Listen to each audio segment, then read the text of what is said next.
Quando a minha filha Violet nasceu, eu não tinha muito a oferecer para ela. Minha esposa e eu trabalhamos, mas o custo de vida onde morávamos era bem alto, e grande parte da nossa renda foi para alugar o nosso apartamento apertado de 2 quartos. Possuir uma casa própria ainda era apenas um sonho. Todas as roupas de bebê e outros itens que havíamos preparados para o nascimento de Violet foram comprados de segunda mão, e eu havia assumido um segundo emprego para garantir que pudéssemos pagar pomadas e outras necessidades. A primeira vez que eu segurei Violet, olhei para aquele rosto enrugado. Eu sabia que quaisquer lutas nos próximos dias valeriam a pena. Ela era simplesmente perfeita e merecia uma vida perfeita. Eu olhei para minha esposa Yara e sorri.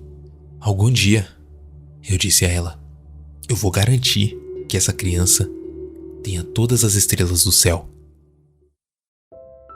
Quando Violet tinha 5 anos, ela pegou catapora de outra criança em sua pré-escola. Por causa disso, ela foi obrigada a ficar em casa por 2 semanas enquanto a infecção seguia o seu curso. Isso foi extremamente difícil para ela. Ela era uma criança muito social e ficar longe dos seus amigos por tanto tempo rapidamente começou a se tornar um preço muito alto a se pagar. Em um esforço para animá-la, parei em um brechó a caminho de casa do trabalho e comprei um telescópio, que tinha visto alguns dias antes. Coloquei na janela do quarto dela e apaguei as luzes. Ela olhou para a noite clara por horas, fascinada pelo céu e as coisas que o preenchiam. Quando ela finalmente foi para a cama, ela se aconchegou em seu travesseiro e me perguntou se algum dia ela poderia, talvez, ir para o espaço. Eu tenho certeza que você vai, eu disse a ela. Você voará direto para o espaço e se tornará a princesa de todas as estrelas do céu. 2 anos depois, quando Violet estava deitada em uma cama em uma ala pediátrica para o tratamento de câncer, eu a visitava todas as noites depois do trabalho e o dia todo nos fins de semana. Eu teria passado cada momento com ela se fosse possível, mas eu tinha que continuar empregado para poder continuar pagando o nosso convênio médico. Yara, ela nunca saiu do lado dela. No entanto, então, eu fiquei confortável por ela não estar sozinha. O câncer era agressivo, e enquanto os médicos tentavam de tudo o que podiam para resolver, a doença continuava a progredir em direção à sua inevitável conclusão. Sabe, não há preparo para a morte de uma criança. Minha esposa e eu fizemos o nosso melhor para nos preparar para o que a gente já esperava. Mas cada dia que passava, a gente começava a desmoronar mais e mais.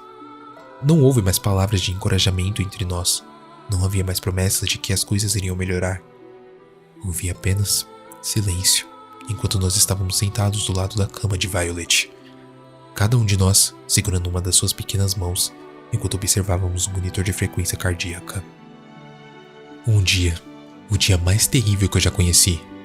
A médica responsável pelo caso de Violet, no dia, disse que ela tinha menos de 24 horas. Algo se quebrou dentro de mim enquanto ela falava. Algo estava se quebrando durante todo o tempo em que ela esteve nesse hospital.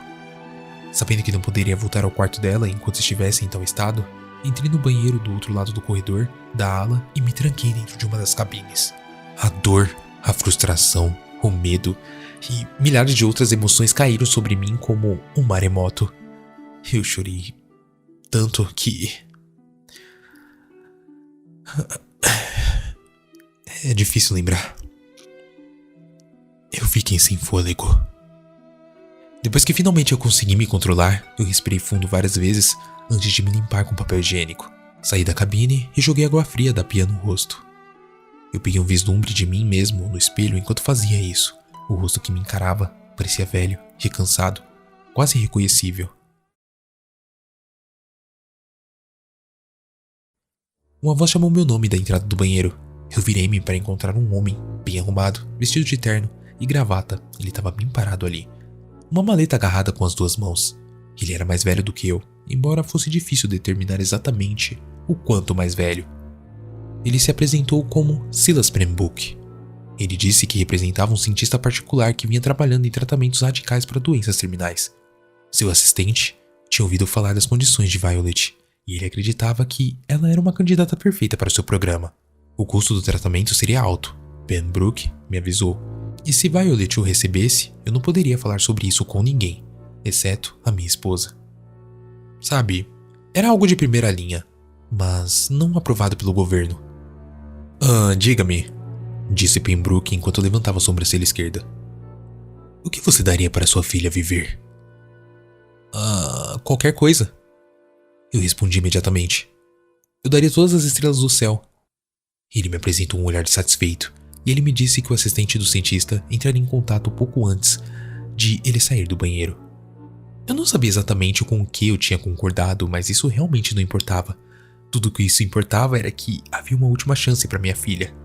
E com certeza, não havia preço muito alto para isso. Contei a Yara sobre meu encontro com um homem estranho, e embora ela concordasse que eu tinha feito a coisa certa, ela parecia duvidar de que alguma coisa pudesse vir disso. Normalmente, eu teria compartilhado esse sentimento, mas havia algo em Pembroke que me fez acreditar que ele oferecia algo legítimo. Eu sabia que havia uma possibilidade muito real de que eu só acreditava nisso porque queria que fosse verdade, mas a falsa esperança era melhor do que nenhuma esperança. 1 hora depois que o sol se pôs, um homem diferente entrou no quarto de Violet. Ele estava vestindo um jaleco branco e tinha uma prancheta debaixo do braço. Apesar de como ele estava vestido, no entanto, eu percebi imediatamente que ele não era um médico. Ele cumprimentou Yara e a mim com um sorriso e nos disse que seu nome era Peter Lewis. Ele era o assistente da pessoa que estaria realizando o procedimento de Violet. Ele nos disse que o cientista pediu que seu nome permanecesse em anonimato e que uma das condições do procedimento seria que não poderíamos estar presentes para isso, nem a equipe do hospital.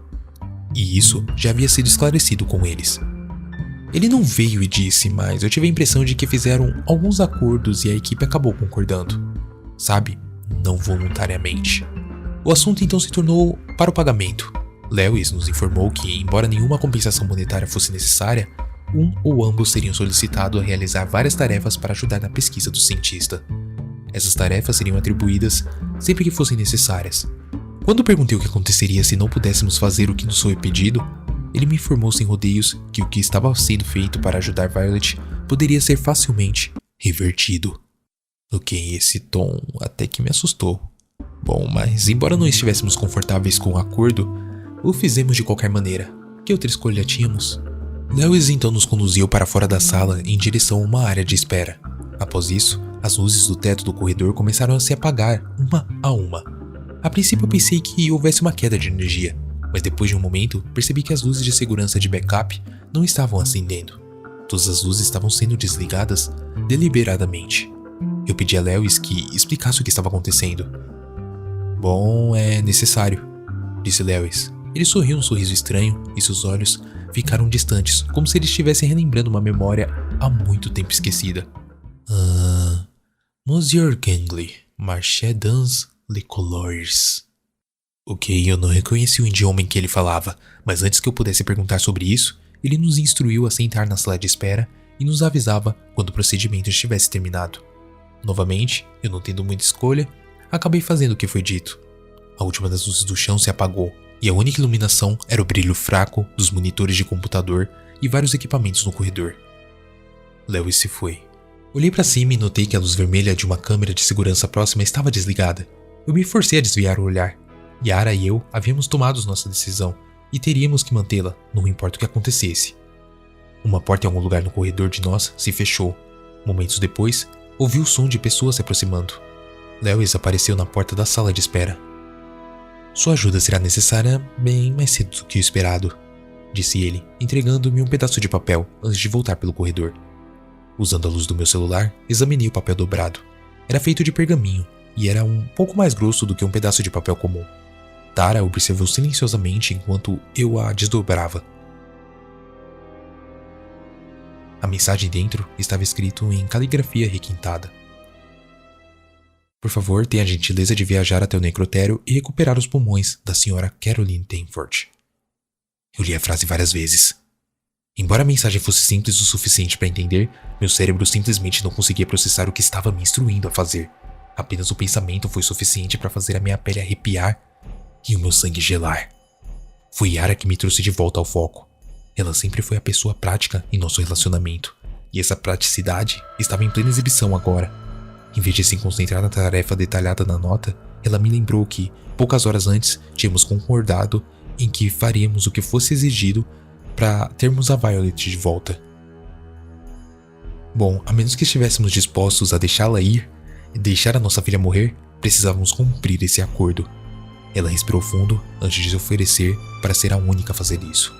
Mas eu não podia deixá-la. Apesar das minhas próprias dúvidas, eu não ia permitir que ela corresse esse risco. O que o bilhete estava pedindo era nojento, sim, mas também era altamente legal. Se ela fosse pega tentando roubar partes do corpo de um cadáver, ela iria para a cadeia. Seria melhor se eu fosse no lugar dela. Ela tentou argumentar dizendo que estávamos casados e Violet era nossa filha. Então, seria mais seguro se a gente fizéssemos isso juntos. Poderíamos cuidar um do outro. Eu apenas balancei minha cabeça e lembrei a ela que se nós dois tivéssemos problemas, não haveria ninguém lá para ficar com a Violet, se ela sobrevivesse ao procedimento. Ela não tinha resposta para isso, então ela teve que ceder. Eu decidi que precisava ir antes de me convencer de que precisava ser feito. Eu saí da sala de espera e saí para o corredor escuro. Enquanto eu estava cruzando a porta que dava para a escada, eu peguei um vislumbre de movimento com um canto do olho. Já tinha sumido quando eu me virei para ele. Eu estava horrorizado. A escuridão profunda deixava difícil de enxergar, mas eu teria jurado que tinha visto uma figura magra e alta, tão alta que quase tocava o teto. Nada mais aconteceu enquanto eu assistia. No entanto, então, eu ignorei isso, acreditando que meus olhos estavam pregando peças em mim. Entrei na escada e comecei a descer as escadas em direção ao nível do solo. Havia um mapa do hospital, perto da mesa principal no saguão. Eu esperava que mostrasse onde ficava o necrotério. Essa era a extensão do plano que eu tinha formado. Eu não tinha ideia do que estava fazendo. Acontece que eu nem precisei entrar no saguão. Quando cheguei ao piso térreo, havia uma lista de piso anexada à parede ao lado da porta. O necrotério foi listado como localizado no primeiro subsolo. Eu continuei descendo as escadas até o meu destino. O corredor estava quieto quando saí da escada. Fiquei parado por um longo tempo forçando os meus ouvidos para verificar se alguém estava por perto. Houve apenas silêncio. Parecia estranho que não houvesse ninguém por perto, mas então eu me lembrei que horas eram. A maior parte da equipe havia saído durante o dia, deixando apenas as pessoas designadas para o turno da noite. A primeira porta que eu passei tinha uma placa dizendo que era um vestiário. Os primórdios de uma ideia começaram a se formar em minha mente. Abri a porta um pouco e espiei. Parecia vazia. Com um último olhar por cima do ombro, eu resolvi entrar. Fui até o banco de armários e comecei a tentar abri-los um por um. A maioria deles estava trancado, e aos poucos, os que não estavam, não tinha nada dentro. Havia um segundo grupo do outro lado da sala, e eu corri e experimentei também. Eu estava quase sem armários para procurar quando encontrei o que eu estava procurando. Um que continha um conjunto de uniformes. Eu rapidamente me troquei colocando minhas próprias roupas no armário. Elas eram grandes em mim, mas não tanto como se alguém fosse perceber. Fechei a porta do armário e me certifiquei de que a fechadura estava realmente fechada. Saindo do vestiário, continuei pelo corredor até chegar a um armário de suprimentos. Abri e o vasculhei até encontrar uma máscara, uma touca de cirurgião, luvas e proteção para sapatos. Coloquei todos e fechei a porta do armário. Ao fazer isso, eu vi a câmera de segurança no final do corredor e congelei. Mesmo que eu não encontrasse ninguém durante a tarefa que me foi dada, haveria imagens minhas nos corredores do subsolo. No fundo, meio que não haveria uma maneira que deixaria eu me safar disso. O pânico começou a crescer em mim. Esse pânico diminuiu um pouco quando notei que a luz dessa câmera de segurança estava apagada, assim como no terceiro andar. Eu fiz uma careta e olhei ao meu redor. Havia outra câmera acima, mas à minha esquerda. E estava desligada também.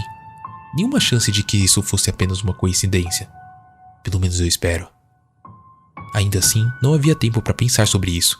Caminhei pelo corredor e segui uma série de placas em direção ao necrotério do hospital. Não ultrapassei ninguém e comecei a me sentir um pouco mais confiante do que seria capaz de fazer e o que precisava ser pego. Cheguei finalmente à porta que procurava e, após uma rápida verificação para me certificar de que não havia ninguém lá dentro, entrei e fechei lentamente a porta atrás de mim. O quarto era maior do que eu imaginava. Uma fila de 4 macas estavam bem arrumadas no centro de um piso de ladrilho cinza. Uma série de pias prateadas estavam presas à parede da minha direita, e acima delas havia grande caixa de luz que brilhava em branco. 3 mesas de metal foram aparafusadas ao chão. Várias peças de equipamentos estavam presas a essas mesas. As luzes presas a braços móveis pendiam do teto acima delas. Uma bandeja com um pequeno instrumento médico foi posicionada ao lado de cada um.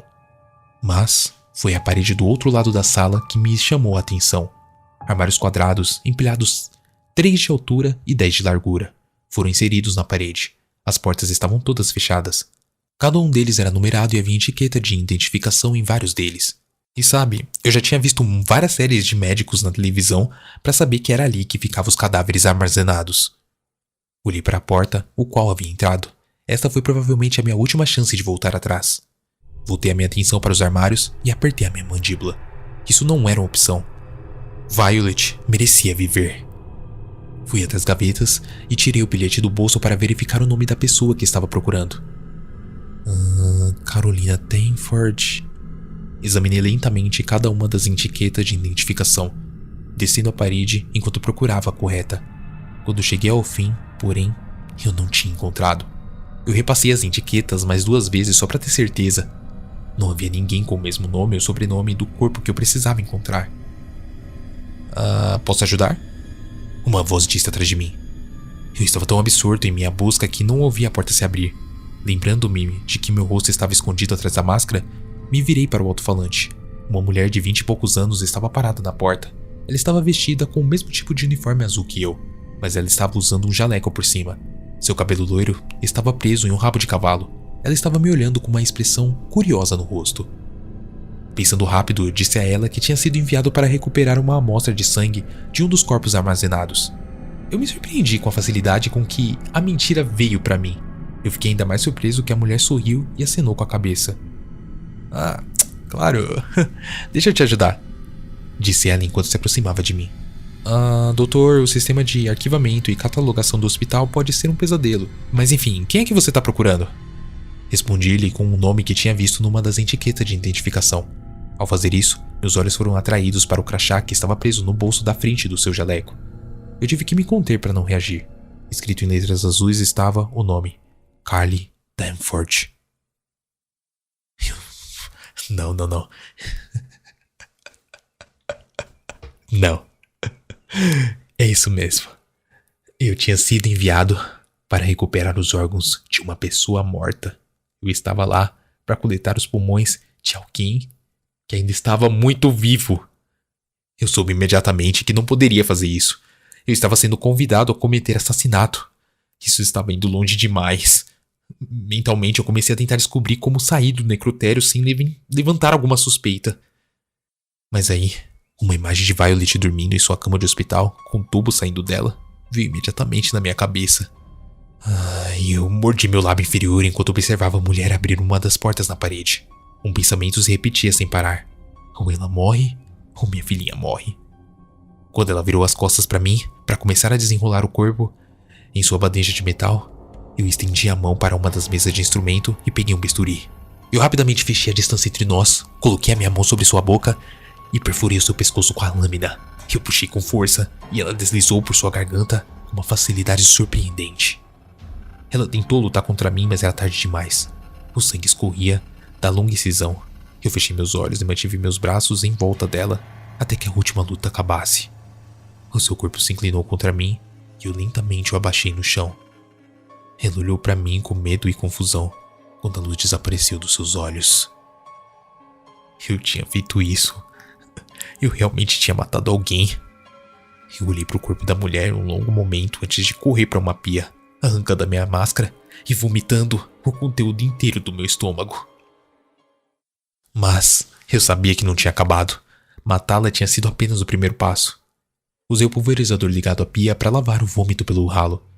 Colocando a máscara de volta, fui até o corpo e de alguma forma consegui levantá-lo para a mesa mais próxima. Não foi fácil. Ela não podia pesar muito mais do que 50 quilos, mas tentar manobrar até mesmo aquele pequeno peso morto foi extremamente difícil. A hora seguinte foi a pior da minha vida. Eu não tinha treinamento médico e certamente não sabia nada sobre extração de órgãos, embora as ferramentas necessárias para remover os pulmões estivessem todas ali, na minha frente. Mas eu não sabia a maneira correta de utilizá-las. O resultado foi um corpo horrivelmente mutilado. Me deixou doente pensar no que eu tinha feito com essa pobre mulher que não merecia isso. Essa profanação. Eu fiquei esperando que a porta do necrotério se abrisse enquanto eu trabalhava, mas isso nunca aconteceu. Aparentemente a mulher tinha sido a única designada para aquele turno, ou pelo menos a única que trabalhava ativamente nessa seção do hospital. Foi assim que eu me forcei a pensar nela. A mulher. Eu não podia me dar o luxo de me referir a ela pelo nome. nem mesmo em meus próprios pensamentos. Isso só serviria para me lembrar que ela era uma pessoa viva. Alguém com sentimentos e desejos, e até mesmo uma família. Então, era melhor eu desumanizá-la. Foi a única maneira que eu consegui realizar a minha tarefa terrível. Quando finalmente cortei os pulmões do peito da mulher, eu olhei ao redor da sala em busca de algo para colocá-los. E foi aí que eu vi um refrigerador portátil em um canto da sala e o peguei. Lá estava marcado que ele era usado para transportar órgãos para transplante. Teria sido engraçado se eu não estivesse tão abalado e enojado com o ato horrível que eu acabei de realizar. Coloquei os pulmões dentro e eles eram surpreendentemente pesados. Não havia como esconder o que eu tinha feito. Sangue estava em toda parte. Eu fui até a porta e no último segundo eu fui incapaz de abri-la. Assim como o quarto estava coberto de sangue, se eu saísse no corredor vestido com aquelas roupas, deixaria um rastro. Eu tirei o uniforme e os enrolei junto com a máscara, a touca e as coberturas do sapato. Com o pacote debaixo de um braço e o refrigerador debaixo do outro, eu saí para o corredor mal vestido e corri de volta para o vestiário. Eu rapidamente usei os chuveiros para enxaguar o meu corpo antes de me vestir. Todo o processo levou apenas cerca de 5 minutos, mas cada segundo que eu passava era um momento mais perto de quando o corpo da mulher seria descoberto. Eu terminei de me vestir e olhei para a bola de roupas no chão em frente ao armário. Eu não sabia o que fazer com isso. Quando a polícia fosse inevitavelmente chamada, eles fazeriam uma busca minuciosa no hospital. E assim, eles encontrariam isso. Ou seja, jogar o uniforme no lixo não era uma opção. Eu não conseguia pensar em nenhum lugar para escondê-lo, onde ninguém fosse encontrá-lo. A porta do vestiário se abriu. Eu senti o meu coração pular em uma batida. Para minha surpresa, o homem do andar de cima, Lewis, entrou na sala. Ele assentiu uma vez enquanto me olhava, de cima a baixo. Os itens estão naquele refrigerador? Ele perguntou. Sim, eu disse a ele, a minha voz soando fraca em meus próprios ouvidos. Bom, você deve voltar lá para cima, ficar com a sua esposa e filha. Eu cuido disso. Ele apontou para o uniforme com o queixo. Deixa eu colher também. Violet? Ele sorriu levemente. Ela vai ficar bem, o procedimento está finalizado e foi um sucesso total. Contanto que você cumpra a sua parte no trato, ela viverá uma vida longa e feliz. Violet realmente se recuperou completamente. Até hoje não houve mais nenhum sinal de câncer e ela está mais saudável do que nunca. Seus médicos não sabem explicar o porquê. O termo milagre tem sido muito usado, mas Yara e eu sabemos melhor. Não foi nenhuma intervenção divina que a salvou. Foi um acordo sombrio, feito com um diabo sombrio. Eu nunca fui questionado sobre a morte de Caroline Carl Danforth. Durante os últimos 2 anos, recebemos mais 3 das notas finalmente escritas em pergaminho. Cada uma delas foi entregue em nossas mãos por Pembroke, o homem que primeiro se aproximou de mim no banheiro.